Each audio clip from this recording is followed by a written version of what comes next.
মাশাআল্লাহ। আল্লাহ রাসূল সাল্লাল্লাহু আলাইহি ওয়াসাল্লামের প্রিয় নাতি হাসান রাদিয়াল্লাহু তাআলা আনহু সাদাকার খেজুর, যাকাতের খেজুর স্তূপ করা ছিল। ছোট্ট মানুষ, খেজুর দেখে খাইতে মনে চাইছে, উনি খেজুর নিয়ে খাওয়া শুরু করে দিলেন। আল্লাহ রাসূল সাল্লাল্লাহু আলাইহি ওয়াসাল্লাম এসে বললেন, কিখ কিখ, মানে ওয়াক ওয়াক, থু মারো, ফেলো, মুখ থেকে বের করো। আন্না লা নাকুলু সাদাকা, নানা ভাই তুমি জানো না আমরা হাশমি খানদানের লোক, আলে মুহাম্মদ, তুমি মুহাম্মাদের বংশধর, আমাদের জন্য যাকাতের খাবার, সদকার খাবার খাওয়া কিয়ামত পর্যন্ত হারাম করে দিয়েছে কে? ছোট্ট হাসান রাদিয়াল্লাহু তাআলা আনহু, ওনারও একটা সদকার খেজুর গলার ভিতর দিয়ে নিচে নামতে বিশ্বনবী দেন নাই, মুখের মধ্যে চাপ মেরে বললেন ওয়াক্থু, মুখ থেকে বের করে ফেলে দাও। সুবহানাল্লাহ পড়েন। ছোটবেলায় শিখাইতে হয়, বিশ্বনবী শিখাইলেন এটা হারাম, তুমি এটা খেতে পারবে না, যেন ছোট্টবেলায় শিখায় দেন, জীবনেও বলবে না। কারণ বাচ্চারা যখন ছোট তখন ওরা কাদামাটির মতো, কিসের মতো? কাদামাটি দিয়ে ডিজাইন করা যায়, যেমন আকৃতি দেয়া দরকার তেমন দেয়া যায়। দেখবেন কামার না কুমার, কুমার যখন কাদামাটি দিয়ে, একই মাটি দিয়ে পুতুল বানায়, একই মাটি দিয়ে জগ বানায়, একই কাদামাটির ডিজাইন করে পাতিল বানায়, কিন্তু এটা যখন আগুনে পোড়া দিয়ে শক্ত করে ফেলে, এরপরে আর এটা বাঁকা করা যায়, অন্য ডিজাইন দেয়া যায়, দিতে গেলে কি হয়? ভেঙে যায়। এজন্য কাঁচা না নোয়ালে বাস, পাকলে করে আগে আগে। ওরা এখন নরম, কোমলমতি বলে ওদেরকে, শিশুদেরকে কি বলে? কোমলমতি শিশু। ওদেরকে এখনই যেটা শিখাবেন ওরা ওইটাই শিখবে। বাচ্চাকে শিখাবেন দ্য সেন্স অফ অ্যাকাউন্টেবিলিটি, জবাবদিহিতার ভয়। আব্বু তুমি দুনিয়াতে যা করো না কেন, in the day of judgment, কিয়ামতের দিন আল্লাহর সুপ্রিম কোর্টের কাঠগড়ায় তোমাকে দাঁড়াতে হবে, পাই টু পাই হিসেব চাইবেন আল্লাহ সেদিন, ঠিক কি না?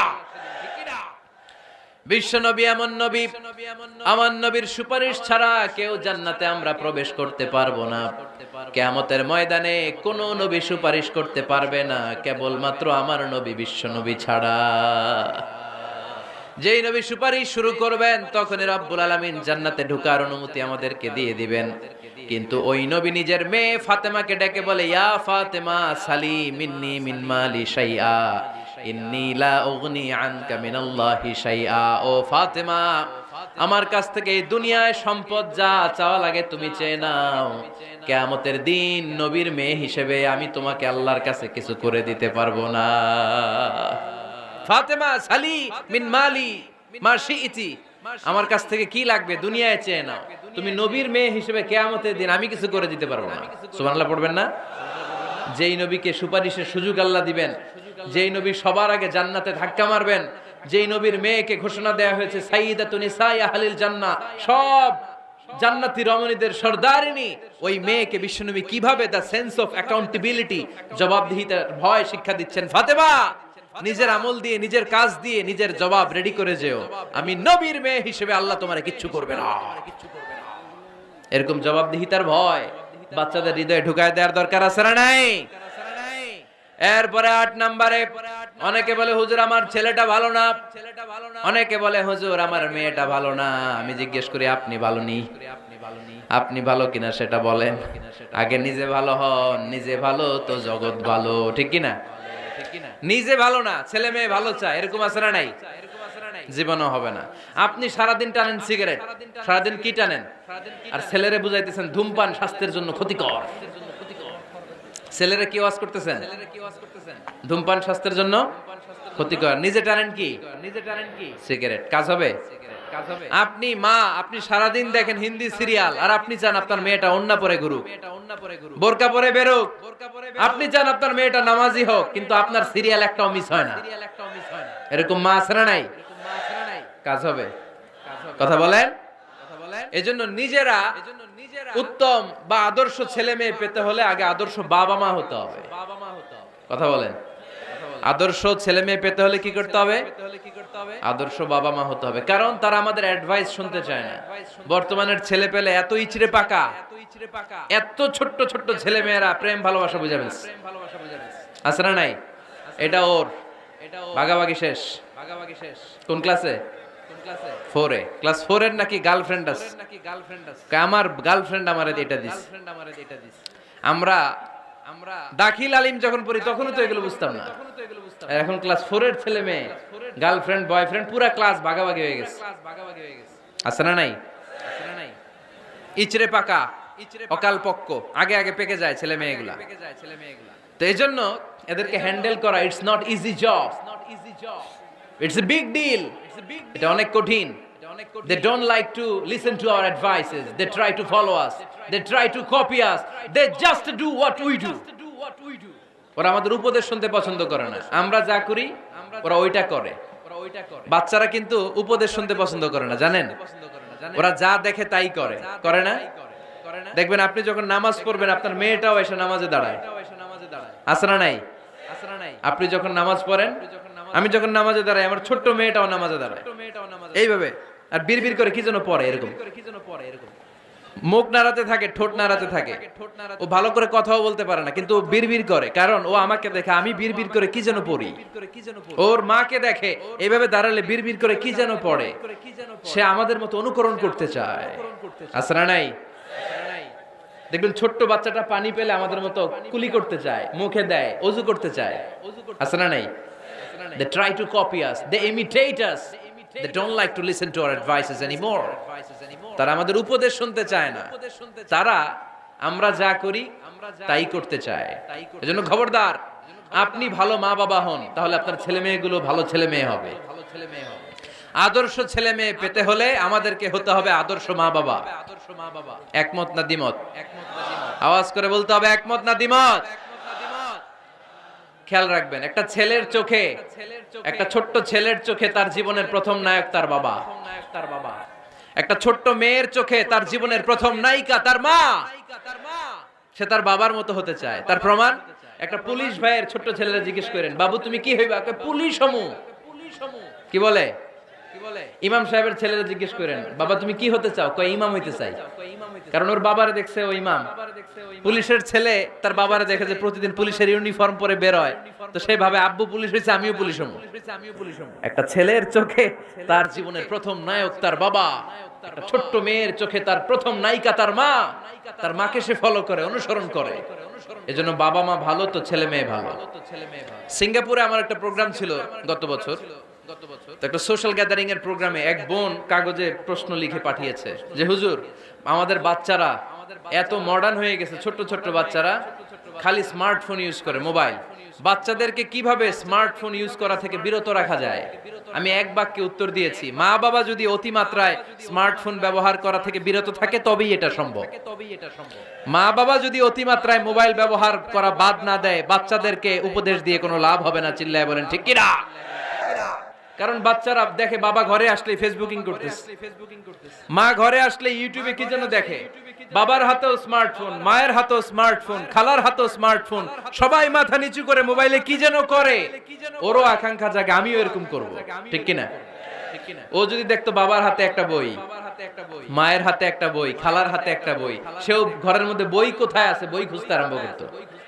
কথা বলেন? এজন্য বাবা মাকে আগে মডেল হতে হবে। আল কুদওয়া আল হাসানা।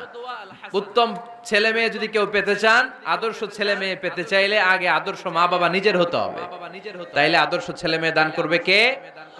9 নাম্বার, ছেলে মেয়েদের সাথে সময় কাটান। Spending time is more important than spending money for the children. ছেলে মেয়েদের জন্য টাকা ব্যয় করার চেয়ে ছেলে মেয়েদের সাথে সময় ব্যয় করা বেশি জরুরি। আছে না নাই? অনেক ফ্যামিলি, এত ব্যস্ত ফ্যামিলি, বাবাও চাকরি করে, মাও চাকরি করে। ছেলেমেয়েরা যখন ঘুমায় থাকে তখন বাবা মা অফিসে চলে যায়, তখন ছেলেমেয়েরা ঘুমায়। আবার রাতে মিটিং ফিটিং শেষ করে যখন ফিরে তখনও ছেলেমেয়েরা ঘুমায়। শুক্রবার ছাড়া অনেক ফ্যামিলিতে বাবা মার সাথে ছেলেমেয়েদের দেখাই হয় না। আছে না নাই? নাই। ছেলেমেয়েদেরকে আদর করেন, ভালোবাসেন, ছেলে মেয়েদের গালে মুখে হাতে চুমু দেন, ছেলেটাও আপনারা ভালোবাসবে, ঠিক কিনা? বিশ্বনবী সাল্লাল্লাহু আলাইহি সাল্লাম বাচ্চা দেখলে গালে চুমু দিতেন, মাথায় হাত বুলিয়ে দিতেন। আকরা ইবনে হাবিস আত-তামিমি রাদিয়াল্লাহু তাআলা আনহু বলেন, ইয়া রাসূলুল্লাহ, আমি দেখেছি আপনি বাচ্চাদেরকে দেখলে তাদের হাতে চুমু দেন, তাদের গালে চুমু দেন। হাসান হুসাইনকে আপনি চুমু দেন। আমাকে আল্লাহ 10টা সন্তান দিয়েছে, আমি একটার গালেও কোনোদিন একটাও চুমা দেই নাই। আমার সন্তান কয়টা? 10টা। হাবিস ইবনে আকরা ইবনে হাবিস আত-তামিমি বলেন, ইয়া রাসূলুল্লাহ, আপনি বাচ্চাদের এত আদর করেন, আমার তো 10টা ছেলে মেয়ে, আমি তো একটারও কোনোদিন চুমা দেই না। আল্লাহর হাবিব সাল্লাল্লাহু আলাইহি ওয়াসাল্লাম বললেন, মান লা ইয়ারহাম লা ইউরহাম, যে মানুষে দয়া করে না আল্লাহও তারে দয়া করে না। এজন্য বাচ্চাদেরকে আদর করার দরকার আছে না নাই? 10 নাম্বার, বাচ্চাদের মতামতের গুরুত্ব দিবেন। বাচ্চা কি বলতে চায় শুনবেন। অনেকে আছে বাচ্চা বাবার ডাকে আব্বু আব্বু, সে মোবাইলে আসার বলে হ্যাঁ হ্যাঁ বলো বলো, হ্যাঁ বলো বলো শুনতেছি, কি বললা, হ্যাঁ বলো, তাকে আছে মোবাইলের স্ক্রিনে আর বলতেছে কি বলতেছে বলো, এরকম বলা যাবে? খবরদার, বাচ্চা ডাকলে বাচ্চার দিকে টার্ন করে আপনি ফিরেন, তার দিকে মুখোমুখি হন, মনোযোগ দিয়ে ভালো শ্রোতার মতো তার কথা শুনেন, সে কি বলতে চায় শুনেন। তার মতামতের একটা গুরুত্ব আছে না নাই? আছে ছোট্ট, এখনই যা শিখাবেন এটাই আজীবন শিখবে। ছাগলের পেট থেকে বেরোলেই ওইটা ছাগল হয়, গরুর পেট থেকে বেরোলে ওইটা গরু, মুরগির পেট থেকে বেরোলেই ওইটা মুরগি, কিন্তু মানুষের পেট থেকে বেরোলেই ওটা মানুষ হয় না, ওইটারে মানুষ বানাতে হয়। চিল্লায় বলেন ঠিক কিনা? অনেক সময় মাহফিলের পরে আমাদের কাছে পানি নিয়ে আসে, এক লোক বলতেছে হুজুর দোয়া পড়ে ফু দেন, কি সমস্যা? আমার ছেলে কথা শুনে না। তো ছেলের বয়স কত? কয় 30। আমি কই সর্বনাশ, অনেক দেরি হয়ে গেছে, এখন তো পানি পড়ায় কাজ হবে না। শুধু পানি পড়া না, আমারে মেশিনে ঢুকাইয়া বাইটা খাওয়াই দিলেও কাজ হবে না, কারণ ওই যে কাঁচা না নোয়ালে বাস পাকলে করে। এখন থেকেই যা শিখানোর শিখাবেন, ভদ্রতা, নম্রতা, সামাজিকতা শিখাবেন। অনেক সময় ছেলেমেয়েরা সামাজিকতা জানে না, আনসোশাল, কোথায় কি বলতে হয়, কেমন করে বলতে হয়, কোন শব্দ চয়নে বলতে হয়, এগুলো জানে না। এগুলো শিখাবেন। মানুষের সাথে কিভাবে মিশতে হয়। You should be people oriented. আপনি জনবিচ্ছিন্ন হওয়া ঠিক না বাবা, তুমি মিলেমিশে সবার সাথে একসাথে চলবে, এটা শিখাবেন। রাস্তা দিয়ে তুমি স্কুলে যাচ্ছ, 500 টাকার কচকচে নোট পড়ে আছে, তোমার নজরও দেওয়ার দরকার নেই, ঠিক কিনা? রাস্তা দিয়ে হেঁটে যাচ্ছ, আম বাগানে আম পেকে আছে, টুপ করে একটা আম নিয়ে ব্যাগে ভরে বাসায় চলে আসলা, কেউ দেখে নাই, দেখলো কে? এই সেন্স অফ অ্যাকাউন্টেবিলিটি, জবাবদিহিতার ভয় যদি ছেলে মেয়েদের মাথায় ছোট্টবেলা থেকে ঢুকায় দিতে পারেন, ছেলেগুলো আল্লাহওয়ালা হবে, নামাজি হবে, ভদ্র হবে, সৎ মানুষ হবে, ঠিক কিনা? এজন্য ছেলে মেয়েদেরকে ছোট্টবেলা থেকেই ইসলাম শিখান, কোরআন শিখান। কোরআন শিখালে আপনার ছেলে হেরে যাবে না, জিতে যাবে। কোরআন শিখালে আপনার ছেলে ঠকবে না, জিতবে। যারা কোরআন শিখে তারা জ্ঞানী হয়, তারা বুদ্ধিমান হয়, তারা ইন্টেলেকচুয়াল পার্সোনালিটি হয়, তারা গোটা বিশ্বের কোথায় কিভাবে করতে হয় সব জানে, কারণ কোরআন আপনার ছেলেকে পড়ার কথাই বলে। কোরআনের প্রথম কথাই হচ্ছে পড়ো। কোরআনের প্রথম কথা কি? রব্বুল আলামিন বলেন, ইকরা বিসমি রাব্বিকাল্লাযী খালাক, খালাকাল ইনসানা মিন আলাক। আল কোরআনের প্রথম বাণী পড়ো, আল হাদিসে নবীর কথা পড়ো। আল কোরআনের প্রথম বাণী পড়ো, আল হাদিসে নবীর কথা পড়ো। পড়ে পড়ে শেখো, শিখে শিখে তুমি তোমার নিজের জীবন গড়ো। পড়েন সুবহানাল্লাহ। এজন্য কোরআন শিখাতে রাজি আছেন তো? সকালবেলা মসজিদে পাঠাবেন, মক্তবে পাঠাবেন। এই যে মক্তবের tradition, it's a very nice tradition. We belong this tradition, we are proud of it. আমাদের বাংলাদেশের এই আবহমান কাল ধরে ফজরের পরে মক্তবে পাঠানোর যে সিস্টেমটা, এটা চমৎকার সিস্টেম। এগুলারে উঠাই দিয়েন না, এগুলো ছাড়বেন তো মরবেন। ফজরের পরেই ছেলে মেয়েদেরকে মক্তবে পাঠান, সেখানে যাবে, কোরআন শিখবে। আপনার ছেলেরা শুধু আপনি কোরআন শিখাবেন, কোরআনই আপনার ছেলেরা বিশ্বটা শিখাই দেবে। চিল্লায় বলেন ঠিক কিনা? আল্লাহ আমাদেরকে সহি সমঝ দান করুন। আল্লাহ আমাদের ছেলে মেয়েগুলোরে মানুষের মতো মানুষ বানাক, আমাদের ফ্যামিলিগুলোরে জান্নাতি ফ্যামিলি বানাক। ফ্যামিলির সুখটাই আসল সুখ, ঠিক কিনা? আপনি কোটিপতি, 1000 কোটি টাকার মালিক হইলেই যে একেবারে সুখে গদগদ এমন নাও হতে পারে। আপনি দূর থেকে দেখতে পারেন যে কত টাকা, হ্যাঁ, কত দামি বাড়ি গাড়ি, কত তার ব্যাংক ব্যালেন্স, তার দাপট, কিন্তু ঘরের ভিতরে শান্তি নাও থাকতে পারে। একটা কথা খেয়াল রাখবেন, টাকা যদি অনেক হয়, টাকা দিয়ে গাড়ি কিনা যায়, বাড়ি কিনা যায়, কিন্তু সুখ কিনা যায় না। যদি অনেক টাকার মালিক হন, বালিশ কিনা যায়, জাজিম কিনা যায়, কম্বল কিনা যায়, কিন্তু ঘুম কিনা যায় না। ঘুম কিনা যায়? আপনাদের সুলাস বাজারে তো ঘুম কিনা যায় নাকি? আপনি ডাক্তারের কাছে যাই বলতে পারবেন, ডাক্তার সাহেব আমার 5000 টাকার ঘুম দেন। ডাক্তার একেবারে ধুর মিয়া, আমারই রাতে ঘুমে ধরে না, তোমার কি ঘুম দিব আমি 5,000 টাকা, যাও মিয়া। তো টাকা হলে বালিশ কিনতে পারবেন, জাজিম কিনতে পারবেন, কিন্তু ঘুম তো কিনতে পারবেন না। টাকা হলে গাড়ি কিনা যাবে, বাড়ি কিনা যাবে, সুখ কিনা যাবে। সুখ আছে কোরআনে। সুখ আছে কোথায়? কোরআনে সুখ আছে, শান্তি আছে, আপনার জীবনের সমস্যার সমাধান আছে, ঠিক কিনা? সমাধান চাও যদি জীবনে, মরণে ফিরে যাও, খুঁজে নাও, চোখ রাখো কোরআনে। পারেন না আপনারা? পড়েন। সমাধান চাও যদি জীবনে, মরণে ফিরে যাও, খুঁজে নাও, চোখ রাখো কোরআনে। If you want the solution this dunya and akhira, go back, have a look to the holy Quran. ঠিক কি না? এজন্য সমাধান আপনাকে কোরআন দিবে। কোরআন হচ্ছে it's a problem solving methodology, it's not a problem creating methodology. কোনো প্রবলেম ক্রিয়েট করে না কোরআন। কোথাও যদি প্রবলেম হয়ে যায় এটাকে সলভ করে দিতে জানে কোরআন। সুবহানাল্লাহ পড়বেন না? তো এই জন্য এই সমস্ত হাফিজি মাদ্রাসাগুলোতে ছেলে মেয়েদেরকে দিতে হবে। আমাদের হাফেজরা কিন্তু বিশ্ব সেরা। আমি প্রায় জায়গায় গল্প করি, হাফেজ জাকারিয়া, তারিক, নাজমুস সাকিব, ফজলে রাব্বি আদেল, এদের কারণে বিশ্ব আমাদেরকে চিনে। একটা সময় বাংলাদেশকে শুধু চিনতো আমাদের সেনাবাহিনীর কারণে, পিস কিপিং মিশনের কারণে। আমাদের সেনাবাহিনী আবার খুব নাম কুড়িয়েছে আফ্রিকাতে। আবার চিনতো আমাদের গার্মেন্টের কারণে, আমাদের পোশাক খুব মোলায়েম। আমরা যমুনা ফিউচার পার্কে গেলে দেখি made in Switzerland, made in America খুঁজি, কিন্তু বারাক ওবামা কাপড় কিনতে গেলে ও খোঁজে মেড ইন বাংলাদেশ। বাংলাদেশের কাপড় কই আছে ওটা দেখে দেখে সে পড়ে। ডোনাল্ড ট্রাম্প তার নির্বাচনী প্রচারণায় একটা লাল কালারের ক্যাপ পরেছিল। ওই ক্যাপে তার স্লোগান ছিল মেক আমেরিকা গ্রেট অ্যাগেইন, আমেরিকাকে আবার গ্রেট বানাও। তো তার ক্যাপটাও মেড ইন বাংলাদেশ, আমাদের বাংলাদেশের শ্রমিকরা বানিয়েছে। সুবহানাল্লাহ বেরোয় না মুখ দিয়ে। তো এই কাপড়ের কারণে চিনতো, মিলিটারির কারণে চিনতো, আবার চিনতে শুরু করেছে ভাষার কারণে। 21 ফেব্রুয়ারিতে এখন ইন্টারন্যাশনাল মাদার ল্যাঙ্গুয়েজ ডে, আমাদেরকে চিনে। এরপরে টঙ্গীর ইজতেমার কারণে আমাদেরকে চিনে। অনেক সময় আমরা বলি আমরা বাংলাদেশের, কোন বাংলাদেশ? তখন যদি বলি ইজতেমা, ইজতেমা, ও ইজতেমা, টঙ্গীর ইজতেমা, তখন আবার চিনে। বুঝতে পেরেছেন? এরপরে হাফেজদের কারণে চিনে। আমাদের হাফেজরা এখন গোটা বিশ্বে 1 নাম্বার হাফেজ, র্যাঙ্কিংয়ে 1 নাম্বার পজিশন তারা হোল্ড করেছে। এবং আমাদের হাফেজরা যদি কোনো ইন্টারন্যাশনাল কম্পিটিশনের চেয়ারে বসে, তাদেরকে প্রশ্ন করে আটকাতে পারে, এরকম কোনো বিচারক আল্লাহর জমিনে পয়দা হয় নাই। এরপরে আরেকটা জিনিসের কারণেও চিনে, আমাদের দুর্নীতির কারণে। করাপশন আছে না নাই? সবাই কয় হুজুর তো এতক্ষণ ভালো লাইনে আসিল, এখন আবার কোন লাইন ধরলো? দুর্নীতি আছে না নাই? জোরে বলেন। আমাদের দেশের প্রত্যেকটা সরকারি অফিসের রন্ধ্রে রন্ধ্রে দুর্নীতি। আমরা আলহামদুলিল্লাহ 3 বার চ্যাম্পিয়ন হয়েছি দুর্নীতিতে। 3য়বার আমাদের সাথে যুগ্মভাবে চ্যাম্পিয়ন হয়েছে হাইতি। এই স্বাধীনতার স্থপতি বঙ্গবন্ধু শেখ মুজিবুর রহমান অনেক চেষ্টা করছে দুর্নীতি বন্ধ করার জন্য, কিন্তু পারে নাই। পারবে কেমনে? উনি যে দল গঠন করছে ওই দলের লোকদের মধ্যে দুর্নীতিবাজ আছে, না নাই? শুধু এই দল না, প্রত্যেক দলের ভিতরেই দুর্নীতিবাজ। আমরা যাব কই? আমাদের তো নতুন কোনো অপশন নাই। সরকার আসে, সরকার যায়, দেশের চেহারা পাল্টায় না।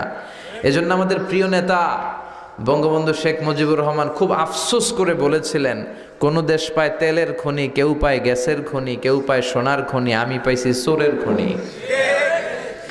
বাড়িয়ে বললাম না তো?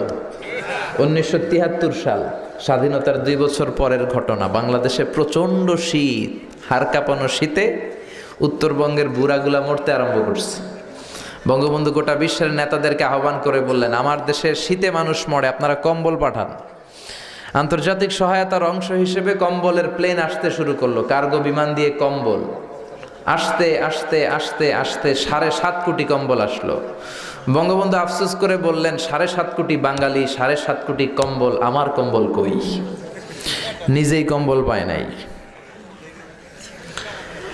এজন্য উনি চেষ্টা করেছে, কিন্তু অনেক মন্ত্রীদের কারণে দুর্নীতি বন্ধ হয় না। আফসোসের সাথে বলতে হয়, আমাদের অর্থমন্ত্রী বলে 1,500 কোটি টাকা কোনো টাকাই না, এটা কোনো ব্যাপারই না।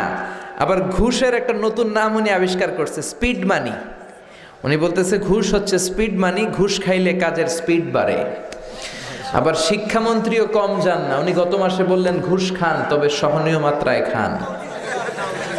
আছে না নাই? মানুষ পাগল হইলে বান্ধে রশি দিয়া, রশি পাগল হইলে বানবেন কি দিয়া? ছোটবেলা শুনছি সর্ষে দিয়ে নাকি ভূত তারা, এখন সর্ষের ভিতরে ঢুকছে ভূত। बर्बाद गुलिस्तान के लिए एक ही उल्लू काफी है, गुलिस्तान की हर शाख में उल्लू बैठे हैं, फिर अंजाम में गुलिस्ता क्या हो गया? चिल्लाए कौन ठीक किना? একটা ফুলের বাগান নাকি তছনছ করে দিতে একটা হুতুম পেঁচাই যথেষ্ট। এখন ফুল বাগানের গাছে গাছে শাখায় শাখায় ডালায় ডালায় হুতুম পেঁচা। ফুল বাগানের নসিবে কি আছে আল্লাহ ছাড়া কেউ জানে না। 1971 সালের 9 মাসের রক্তক্ষয়ী যুদ্ধের মধ্য দিয়ে আল্লাহ বাংলাদেশ নামক এক ফুল বাগান আমাদেরকে দিয়েছে। এজন্য কোনো দুর্নীতিবাজদের হাতে এই ফুল বাগানকে ছেড়ে দেওয়া যাবে না। চিল্লায় বলো ঠিক কিনা? এই বাংলার জমিনে কোরআনের আইনের দরকার আছে না নাই? কোরআনের আইন চালু হয়ে গেলে একটা দুর্নীতিবাজও থাকবে না। কোরআন কি দুর্নীতির পক্ষে না বিপক্ষে? আমাদের এদেশের 17 কোটি মানুষের প্রধানমন্ত্রী, আমাদের প্রিয় মাননীয় প্রধানমন্ত্রী শেখ হাসিনা অনেক চেষ্টা করে যাচ্ছেন দুর্নীতি বন্ধ করার জন্য, পারতেছে না। দুদক হয়ে গেছে ল্যাংড়া দুদক। ওই দুদকের ভিতরেই দুর্নীতি আছে না নাই? তো এই জন্য শুধু দুদক দিয়ে দুর্নীতি বন্ধ করা যায় না। দুর্নীতি বন্ধ করার জন্য আল্লাহ একটা কিতাব পাঠিয়েছে। কিতাবটার নাম কি? চিল্লায় বলেন কি নাম? এই কোরআনের আইন বাংলাদেশে চালু হোক আমরা চাই। চাই। কোরআনের আইনের বিরুদ্ধে কোনো আইন হইলে আমরা মানব? কথা বলেন মুসলমান, আমরা মানব? বিশ্বনবীর জামানায় এক লোক মূর্তির ইবাদত করত, মূর্তিটারে সব সময় আদর করত, মূর্তিটারে সব সময় ভালোবাসতো, সোহাগ করত, মূর্তির কাছে চাইতো, রাত্রিবেলা উঠে মূর্তির কাছে কেঁদে কেঁদে মনের দুঃখ বলতো আর জিকির করতো সনম সনম সনম। আর সনমের বিপরীত কি? সমাদ। একদিন তার প্রিয় মূর্তিটাকে রেখে, তার কল্পিত খোদাটাকে রেখে সে বাজারে গেল। বাজার থেকে এসে দেখে তার মূর্তি গোসল করে দাঁড়ায় আছে, উপরে পানি, গোসল করা পানি। He thought it is the water of mercy and barakah. সে ভাবলো যেহেতু আমার খোদার গায়ের পানি, এটা রহমতের পানি হবে। কথা বলেন, খোদায় যদি গোসল করে খারাপ পানি দিয়ে করবে নাকি? কথা কয় না। এটা অনেক দামি পানি হবে, এটা নিশ্চয়ই বরকতের পানি হবে। He thought it is the water of mercy and blessings and water of rahmah. সে ভাবলো এটা রহমতের পানি। এই পানিকে তো এমনি মিস করা যায় না। যত রোগ আছে সব রোগের নিয়তে এখনই খাওয়া শুরু করে দেই। জিহ্বা দিয়ে চাটতে শুরু করেছে। Started to suck it, the water of barakah. When he started to suck it, he found the taste is little bit weird. The taste is bitter. স্বাদটা একটু কটা কটা লাগে, লোনা লোনা লাগে, টক টক লাগে। বাট সে মনে মনে ভাবে এটা তো রহমতের পানি, ইট শুড বি সুইটার। এটা তো মিষ্টি হওয়ার কথা। কি হওয়ার কথা? It should be sweeter, but it is bitter. স্বাদটা কেমন টক টক, কটা কটা, লোনা লোনা, লবণ লবণ লাগে। ঘটনা কি? রহমতের পানি, খোদার গায়ের পানি, এটা কটা হবে কেন? খুঁজতে লাগলো কোনো কিছু ঘটছে কিনা। আশেপাশে তাকায় দেখে হাদিসে এসেছে সালাবান। সালাব মানে কি কে জানে? কুত্তা না, খ্যাকশিয়াল। আসলে কি? খ্যাকশিয়াল। আমরা বলে ফেলি যে কুকুর, আসলে দুইটা কুকুর সে দেখতে পেল, আর দেখলো এখনো রহমতের পানি পড়তেছে জায়গা দিয়ে, জায়গা দিয়ে রহমতের পানি ইজ ড্রপিং ডাউন, পানি পড়ছে এখনো। বুঝতে আর বাকি রইল না আসলে এটা রহমতের পানি না, এটা গজবের পানি। কথা বলেন। রেগে মেগে আগুন। ঘটনা কি? এতদিন ভাবতাম খোদা, এখন দেহি হুদা। রাতের ঘুম নষ্ট করে কত রাত কেঁদেছি, কত রাত মনের কথাগুলো তাকে আমি বলেছি, এখন দেহি হুদা। আগে ভাবতাম খোদা, আসলে তো এইটা আমার কিচ্ছু করতে পারবে না, এটার এখন সাইজ করার সময় আসছে। কথা কন। মূর্তিটাকে নিয়ে জমিনের মধ্যে আছড়াতে শুরু করলো, ভাঙতে ভাঙতে হাত আলাদা করলো, খোদার হাত পা সব আলাদা করে ফেলছে। খোদারে মাইরা সাইজ করে তুরজা করে ফেলাইছে। হাত পা, খোদার হাত পা নিয়ে বিশ্বনবীর কাছে চলে গিয়েছে, যে বলে আব্দুল্লাহর বেটা মোহাম্মদ, বড্ড ভুলের ভেতরে আমি ছিলাম। এই নাম কল্পিত খোদা, এই মূর্তি আমারে কিছু করতে পারবে না, যে নিজেকে খ্যাকশিয়ালের পেশাব থেকে নিজের দেহটারে বাঁচাতে পারে না। এই খ্যাকশিয়ালের পেশাব থেকে যে নিজের রক্ষা করতে পারলো না, সে কিয়ামতের দিন কঠিন মুসিবতের কালে জাহান্নামের আগুন থেকে আমারে কেমনে বাঁচাবে? কেমনে বাঁচাবে? আমি আর এই কল্পিত খোদার ইবাদত করতে চাই না, আপনি আমাকে শাহাদা পড়িয়ে দেন। কি পড়িয়ে দেন? এসে বলে আব্দুল্লাহর বেটা মুহাম্মদ, আর আমি এই কল্পিত মূর্তির ইবাদত করতে চাই না, আমারে পড়িয়ে দেন লা ইলাহা ইল্লাল্লাহু মুহাম্মাদুর রাসূলুল্লাহ সাল্লাল্লাহু আলাইহি ওয়াসাল্লাম। কালিমা পড়ে মুসলমান হয়ে গিয়েছে। তার মানে এই সূরার আরেকটা নাম হচ্ছে সূরাতুস সামাদ। তিনটা নাম আমরা শিখলাম এই সূরার। প্রথমে শিখেছি সূরাতুত তাওহীদ, 2 নম্বরে শিখেছি সূরাতুল মারিফা, 3 নম্বরে শিখেছি সূরাতুস সামাদ। এই সূরাটা অনেক ফজিলতপূর্ণ সূরা। বিশ্বনবী এই সূরাটাকে বড্ড বেশি ভালোবাসতেন। বিশ্বনবী সাল্লাল্লাহু আলাইহি ওয়াসাল্লাম ফজরের যে 2 রাকাত সুন্নাত, মাগরিবের যে 2 রাকাত সুন্নাত, এই সুন্নাত নামাজে এই সূরাটা পড়তেন। জোরে পড়েন সুবহানাল্লাহ। আবার যারা হজ উমরা করতে গিয়েছেন, তাওয়াফ করা লাগে, ফরজ তাওয়াফ আছে, নফল তাওয়াফ আছে, 7টা টার্ন করা লাগে। হাজরে আসওয়াদ থেকে শুরু করে আবার হাজরে আসওয়াদ পর্যন্ত 1 চক্কর, এরকম 7টা চক্কর দিলে হয় একটা তাওয়াফ। সব নবীরা, সব আল্লাহর ওলিরা, পৃথিবীর সব মুসলমানরা আল্লাহর এই ঘরকে কেন্দ্র করে প্রতিদিন তাওয়াফ করে। কোন সুবহানাল্লাহ। এবং তাওয়াফের এই ইবাদতটা পৃথিবীর শুধু ওই এক জায়গায় করা যায়। নামাজ পৃথিবীর সব জায়গায় পড়া যায়, ঠিক কিনা? মসজিদুল হারামেও পড়া যায়, বাংলাদেশেও পড়া যায়। জিকির আল্লাহর ঘরেও করা যায়, এখানেও করা যায়। দান ওখানেও করা যায়, এখানেও করা যায়। কিন্তু তাওয়াফের মতো ইবাদত, এটা কি সব জায়গায় করা যায়? নাগাইশে তাওয়াফ করতে পারবেন? সিঙ্গাপুরে পারবেন? আমেরিকায় পারা যাবে? পারা যাবে কোথায়? আল্লাহর ঘরকে কেন্দ্র করে মক্কাতুল মুকাররমাতে প্রতিদিন আল্লাহর ঘরের উপর 120টা রহমত নাজিল হয়। সিত্তিন আলী তাইফিন, তার মধ্যে থেকে 60টা রহমত হচ্ছে যারা আল্লাহর ঘরকে তাওয়াফ করে তাদের জন্য। আরবাঈন আলিল মুসাল্লিন, 40টা হচ্ছে যারা আল্লাহর ঘরের সামনে নামাজ পড়ে তাদের জন্য। 40 আর 60 মিলে 100, বাকি রইল কয়টা? ওয়াল 20 লিন নাযিরিনা ইলাল কাবা, বাকি 20টা রহমত যারা নামাজ পড়ে না, তাওয়াফ করে না, শুধু আল্লাহর ঘরের গিলাফের দিকে তাকিয়ে থাকে, তাদের উপর 20টা রহমত। বিষ্ণু ঈসা ইসলাম তাওয়াফ করার পরে 2 রাকাত নামাজ পড়তে হয়। এই 2 রাকাত নামাজের দ্বিতীয় রাকাতে সূরাতুল ইখলাস পড়তেন, প্রথম রাকাতে পড়তেন সূরাতুল কাফিরুন। তাওয়াফের সালাতে প্রথম রাকাতে কোন সূরা? সূরাতুল কাফিরুন। দ্বিতীয় রাকাতে সূরাতুল ইখলাস বিশ্বনবী পড়তেন। আবার বিতরের সালাতের শেষ রাকাতে বিশ্বনবী পড়তেন সূরাতুল ইখলাস।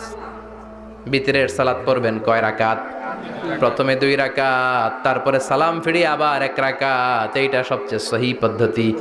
আবার মাঝে মাঝে বিশ্বনবী 3 রাকাত একসাথে পড়তেন, বসতেন শুধু শেষ বৈঠকে, এটাও ঠিক আছে। আবার আমরা যেটা পড়ি বাংলাদেশে, এটারও দলিল আছে, তবে আম দলিল, এটার খাস দলিল নাই, স্পেসিফিক দলিল নাই। বিশ্বনবী বলেছেন তোমরা বিতরের নামাজকে মাগরিবের নামাজ থেকে আলাদা করে পড়ো। আমরা সেটাও করি, কারণ মাগরিবের নামাজে আমরা 3 রাকাতের পরে এরকম আল্লাহু আকবার বলে হাত উঠাই, তো আলাদা হয়েছে না? আবার আমরা আল্লাহুম্মা ইন্না নাস্তাইনুকা পড়ি, এটা কি মাগরিবের নামাজে পড়ি নাকি? তাহলে পার্থক্য আছে না নাই? তবে প্রথম 2টা বেশি শক্তিশালী। রাতে 2 করে নামাজ পড়বেন, সব শেষে আপনি 1 রাকাত পড়বেন। বিষ্ণু বলেছেন ইজআলু আখিরা সালাতিকুম ফিল লাইলি বিতরা, তোমরা রাতের শেষ নামাজটারে বিতরের নামাজ বানিয়ে দিও। সুবহানাল্লাহ পড়েন। এই জন্য যাদের তাহাজ্জুদের অভ্যাস আছে, তাহাজ্জুদের পরে পড়া সুন্নাত। যাদের তাহাজ্জুদের অভ্যাস নাই, এশার সালাতের পরে পড়ে ফেলবেন। ইন্নাল্লাহা বিতরুন ইউহিব্বুল বিতরা, আল্লাহ নিজে বেজোর, তাই বেজোরকে তিনি পছন্দ করেন। এজন্য দিনের নামাজ, রাতের নামাজ সবই বেজোর। সারা দিন যা পড়লেন, মাগরিবের 3 রাকাত পড়ার মধ্য দিয়ে সব বেজোর হয়ে যায়। আবার রাতে 4 রাকাত, 2 রাকাত করে যত নামাজ পড়লেন, শেষে 1 রাকাত বেতের দিয়ে বা 3 রাকাত বেতের দিয়ে সব বেজোর হয়ে যায়। এই 3 রাকাত বেতেরের নামাজের সর্বশেষ রাকাতে বিশ্বনবী এই ছোট্ট সূরাটা পড়তেন। সুবহানাল্লাহ পড়বেন না? এই আমলগুলো করতে রাজি আছেন তো? মনে থাকবে সবার? আবার বিশ্বনবী বলতেন সূরাতুল ইখলাস সাধারণ সূরা না, এটা সুলুসুল কোরআন, 1/3 অফ দা বুক। কোরআনের 3 ভাগের 1 ভাগ। কোরআন 30 পারা। এই সূরা একবার তেলাওয়াত করলে 10 পারার সওয়াব হয়ে যায়। দুইবারে পড়লে 20 পারার সওয়াব হয়ে যায়, তিনবারে পড়লে 30 পারার সওয়াব হয়ে যায়। পড়েন সুবহানাল্লাহ। 1/3 এই পুরো কিতাবের 1/3, 1/3 অফ দ্য বুক, সুলুসুল কোরআন। একবার পড়লে 10 পারা, দুইবার পড়লে 20 পারা, তিনবার পড়লে 30 পারা। 30 পারা। অনেক মুহাদ্দিসিন এবং মুফাসসিরিনরা বলে না, সুলুসুল কোরআন 1/3 অফ দ্য বুক দিয়ে বিশ্বনবী এটা বুঝায় নাই। বিশ্বনবী বুঝিয়েছে অন্য একটা জিনিস। সেটা কি? সেটা হচ্ছে পুরো 30 পারা কোরআনের কথাকে যদি আমাকে 3 শব্দে আপনি আমাকে বলতে বলেন যে হুজুর পুরো 30 পারায় আল্লাহ কি বলেছে, আমি বলবো তাওহীদ, রিসালাত, আখিরা। এই 3টা কথা পুরো 30 পারা কোরআনের ভেতরে আল্লাহ তাআলা আমাদেরকে বলেছেন। তাই কোরআনের যে সূরারই তাফসীর আমি করি না কেন, সেখানে হয় তাওহীদ, নয় রিসালাত, নয় আখিরাতের কথা সেখানে আছে না নাই? এজন্য পুরো কোরআনের শিক্ষাটাকে প্রেসাইজ করলে, কনসাইজ করলে 3টা শব্দ দাঁড়ায়, তাওহীদ, রিসালাত, আখিরাত। যেহেতু সূরাতুল ইখলাসের ভেতরে তাওহীদের কথা আছে, তার মানে 3 ভাগের 1 ভাগ কথা আছে না নাই? সুবহানাল্লাহ পড়েন। সুলুসুল কোরআন 1/3 অফ দ্য বুক। একবার পড়লে 10 পারা, দুইবার পড়লে 20 পারা, তিনবার পড়লে পুরো কোরআনের খতম। কিংবা যে 3টা মেসেজ আল্লাহ দিতে চেয়েছেন পুরো কোরআন দিয়ে, তার একটা এই সূরার ভেতরে আছে না নাই? চিল্লায় বলেন। আবার বিশ্বনবী মদিনাতে হিজরতের আগে কোবা পল্লীতে মসজিদ বানালেন, মসজিদে কোবা। হজ করতে গেলে, উমরা করতে গেলে লোকজন এই মসজিদটাতে বড্ড ভিড় করে। কারণ বিশ্বনবী প্রতি শনিবার, প্রতি সপ্তাহের শনিবার এই মসজিদে যেতেন। কি বার? কথা বলেন। এজন্য মদিনাতে গেলে শনিবারে জিয়ারাত করা সুন্নাত। প্রতি শনিবারে বিশ্বনবী মসজিদে নববী থেকে হেঁটে হেঁটে হেঁটে হেঁটে এই মসজিদে কোবায় যেতেন। এবং বিশ্বনবী বলেছেন, যারা ঘর থেকে ওযু করে এই মসজিদে কোবায় যে 2 রাকাত নামাজ পড়বে, একটা কবুল উমরা হজের সওয়াব আল্লাহ তার আমলনামায় দিয়ে দিবে। এই মসজিদে কোবা মসজিদের জন্য বিশ্বনবী একজন ইমাম নির্ধারণ করলেন। ইমাম সাহেবকে বললেন, যাও তুমি নামাজ পড়াও। বিশ্বনবীর অ্যাপয়েন্ট দেয়া ইমাম সাহেব কোবা পল্লীতে যে নামাজ পড়ানো শুরু করলেন। কিন্তু সমস্যা বেড়ে গেল। তিনি মাগরিবের নামাজ, এশার নামাজ আর ফজরের নামাজ, মানে যেই নামাজে আওয়াজ করে কেরাত পড়তে হয়, কয় নামাজে আওয়াজ করে কেরাত? কথা বলেন। কি কি? মাগরিব, এশা, ফজর। এই ইমাম সাহেব ইমামতির চান্স পেয়ে প্রতি রাকাতের নামাজে সূরা ফাতিহা পড়ার পরই সূরা ইখলাস দিয়ে নামাজ শুরু করে, তারপরে আরেকটা সূরা পড়ে। আবার দ্বিতীয় রাকাতে সূরাতুল ফাতিহা পড়ে, আবার সূরা ইখলাস। ফজরের সময়ও সূরা ইখলাস, এশার সময়ও সূরা ইখলাস, মাগরিবের সময়ও এই সূরা। মুসল্লিরা সব খেপে গিয়েছে। সবাই বলে, ও ইমাম সাহেব, ঘটনা কি? খালি কুল হু আল্লাহ পড়েন কেন? আর সূরা নাই আপনার? খালি কুল হু আল্লাহ পাইছেন নাকি? নাগাইশ জামে মসজিদের ইমাম সাহেব মাগরিবের প্রথম রাকাতেও সূরাতুল ইখলাস, দ্বিতীয় রাকাতেও ইখলাস। এশার নামাজের প্রথম রাকাতেও ইখলাস, দ্বিতীয় রাকাতেও ইখলাস। ফজরের রাকাতেও ইখলাস, দ্বিতীয় রাকাতেও ইখলাস। কি করবেন? আজকে ইমামের একদিন কি আমার একদিন। পাইছেন কি আপনি? সবাই বলে, আপনি পাইছেন কি? ইমাম সাহেব পড়তে মন চাইলে পড়ো, নাইলে অন্য মসজিদে যাও। কারণ এটা বাংলাদেশের সিস্টেমে সভাপতি সেক্রেটারির নিয়োগ দেয়া ইমাম না, নিয়োগ দিয়েছে বিশ্বনবী। আবার ক্যান্সেল করলেও লাগবে বিশ্বনবীরে, ঠিক কিনা? নিয়োগ দিয়েছে বিশ্বনবী, নিয়োগ বাতিল করলেও করবে কে? বিশ্বনবী। মুসল্লির তো কোনো এখতিয়ার নাই। সব মুসল্লিরা মিলে বিশ্বনবীর দরবারে যায়, যে বলে, নবী কি ইমাম সাহেব দিলেন, কুল হু আল্লাহ ছাড়া কিচ্ছু পারে না, খালি কুল হু আল্লাহ। কি এক মুসিবতে আছি। প্রত্যেক নামাজে কুল হু আল্লাহু আহাদ দিয়ে শুরু করে, এরপরে আরেক সূরা পড়ে। ঘটনা কি? বিশ্বনবী বললেন, ইমাম সাহেব রে ডাকো। বিশ্বনবী ইমাম সাহাবীরে বললেন, ও সাহাবী, কেন এই কাজটা করো? তোমার মুসল্লিরা বলে প্রতি রাকাতে কেন কুল হু আল্লাহ দিয়ে শুরু করো, ঘটনাটা কি? অন্য সূরা পড়ো না কেন? সাহাবী বলে, নবী গো, এই সূরাটারে আমি বড্ড বেশি ভালোবাসি। কারণ ফিহি সিফাতুর রহমান, এই সূরার ভেতরে আমার আল্লাহর পরিচয় আছে গো নবী।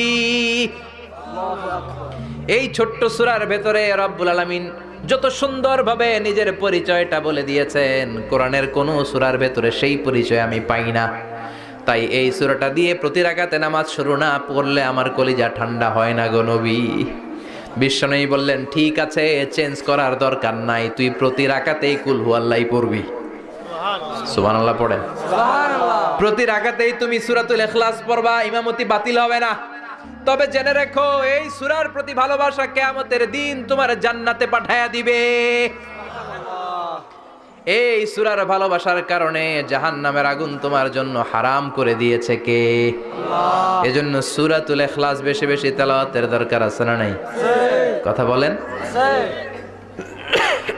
আজকে থেকে বেশি বেশি সূরাতুল ইখলাস তেলাওয়াত করবেন তো ইনশাআল্লাহ। সবাই রাজি আছেন তো ইনশাআল্লাহ? নবম হিজরির ঘটনা। বিষ্ণু ইসলাম তাবুকের যুদ্ধে গেলেন। বিশ্বনবী তাবুকের ময়দানে আসছে শুই না কাফের মুশরিকের আন্ডা বাচ্চা সব দৌড়। কারণ বিশ্বনবী কোনো যুদ্ধে গেলে বা কোনো জায়গায় দাঁড়ালে ওনার ডানে বায়ে সামনে পেছনে 1 মাসের এরিয়ার মধ্যে যদি কোনো কাফের মুশরিক থাকে, তাদের অন্তরের ভেতরে বিশ্বনবীর ব্যাপারে ভয় আর ধুকধুকানি তৈরি করে দেয় কে? আল্লাহ। বিশ্বনবী তাবুকের ময়দানে গেলেন। রোমান সাম্রাজ্যের খ্রিস্টান সৈনিকেরা যখন জানতে পারলো বিশ্বনবী এসেছে, সব সৈনিক নিয়ে দৌড়। আইজো দৌড়, কাইলো দৌড়, কই যুদ্ধের দরকার নাই, ভিক্ষা লাগবো না, আগে কুত্তা ঠেকান। সব দৌড়, কোন যুদ্ধ ছাড়াই বিশ্বনবী জিতে গিয়েছে। কোন সুবহানাল্লাহ। বিশ্বনবী আল্লাহ শুকরিয়া করলেন। হঠাৎ বিশ্বনবী দেখলেন আকাশের সূর্যের আলো ক্ষীণ হতে শুরু করেছে, কমতে শুরু করেছে। তিনি খেয়াল করে দেখলেন এর কারণ সাইয়েদনা জিব্রাইল বিশাল ফেরেশতাদের বহন নিয়ে পৃথিবীতে নেমে আসছেন। পড়েন সুবহানাল্লাহ। এসে বললেন, ইয়া রাসূলুল্লাহ, আমি 1,40,000 ফেরেশতা নিয়ে নেমে এসেছি। আপনি কি জানেন না, ঠিক একটু আগে মদিনাতে আপনার এক প্রিয় সাহাবা, তার নাম হচ্ছে মুআবিয়া ইবনে মুআবিয়া আল মুজানি, একটু আগে শেষ নিঃশ্বাস ত্যাগ করেছে। বিষ্ণু বললেন, ইন্না লিল্লাহি ওয়া ইন্না ইলাইহি রাজিউন। সাইয়েদনা জিব্রাইল বললেন, ও নবী, আপনি কি আপনার প্রাণের সাহাবীর জন্য গায়েবানা জানাজা পড়বেন না? বিষ্ণু বললেন, অবশ্যই পড়ব। গায়েবানা জানাজা চিনেন তো? এটা পড়া কিন্তু সুন্নাহ। সামনে লাশ নাই, কিন্তু আমি ইমাম, সবাই দাঁড়ালেন পেছনে, আল্লাহু আকবার 4টা তাকবীর দিয়ে আমরা নামাজ পড়লাম, মৃত ভাইয়ের জন্য দোয়া করলাম। এটার বলে গায়েবানা জানাজা। সুবহানাল্লাহ পড়েন। বিষ্ণু বললেন, অবশ্যই পড়ব।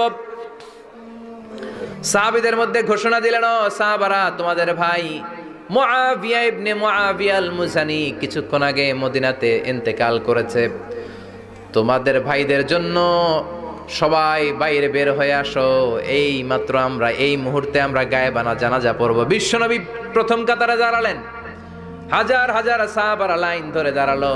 সাইয়েদনা জিব্রাইল 1,40,000 ফেরেশতা নিয়ে সাহাবাদের পেছনে 2টা লাইনে দাঁড়িয়ে গেলেন।